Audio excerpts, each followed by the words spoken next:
Menurut kajian lembaga asing, Indonesia bisa bubar pada tahun 2030.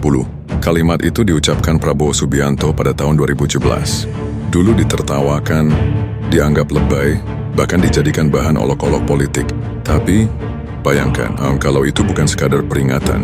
2025 krisis global mulai menghantam, harga pangan melesat, beras naik 3 kali lipat. Pasar berubah jadi arena perebutan. Orang saling dorong, saling rebut, hanya demi sekantong beras. Di kota-kota besar, antrean panjang di minimarket jadi pemandangan biasa. Di desa, sawah banyak gagal panen karena iklim makin tak menentu. Media sosial bukannya menenangkan malah memperkeruh. Hoaks, ujaran kebencian, fitnah politik, banjir di setiap lini masa. Rakyat makin terbelah. 2026 air bersih jadi barang mewah. Sungai-sungai mengering, waduk-waduk retak. Di Jakarta, orang rela antre semalaman demi satu jerigen air bersih. Beberapa daerah mulai menutup diri. Mereka tak lagi percaya pada pusat.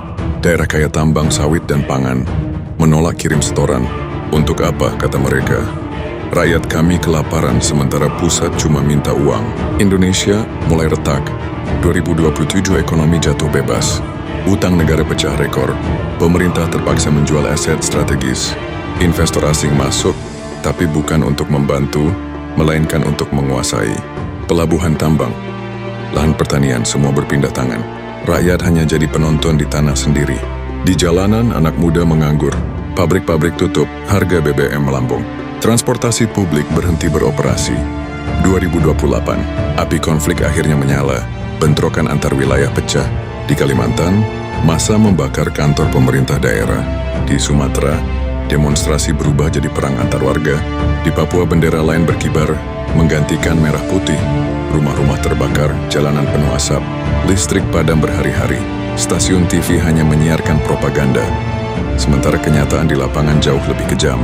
Pemerintah sibuk mempertahankan kursi, bukan menjaga rakyat. 2029, pemerintah akhirnya meminta bantuan asing. Kapal-kapal besar berlabuh di pelabuhan utama. Pasukan bersenjata lengkap turun ke jalan. Mereka disebut penjaga perdamaian.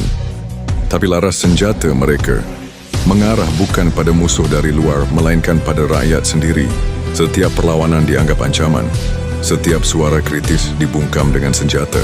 Seorang mahasiswa ditembak mati di depan kampus. Seorang ibu kehilangan anaknya hanya karena berteriak lapar. 2030 krisis mencapai puncaknya. Sejumlah provinsi menyatakan lepas dari NKRI. Aceh, Papua, Riau, Kalimantan, masing-masing berdiri sendiri. Pemerintah pusat lumpuh total.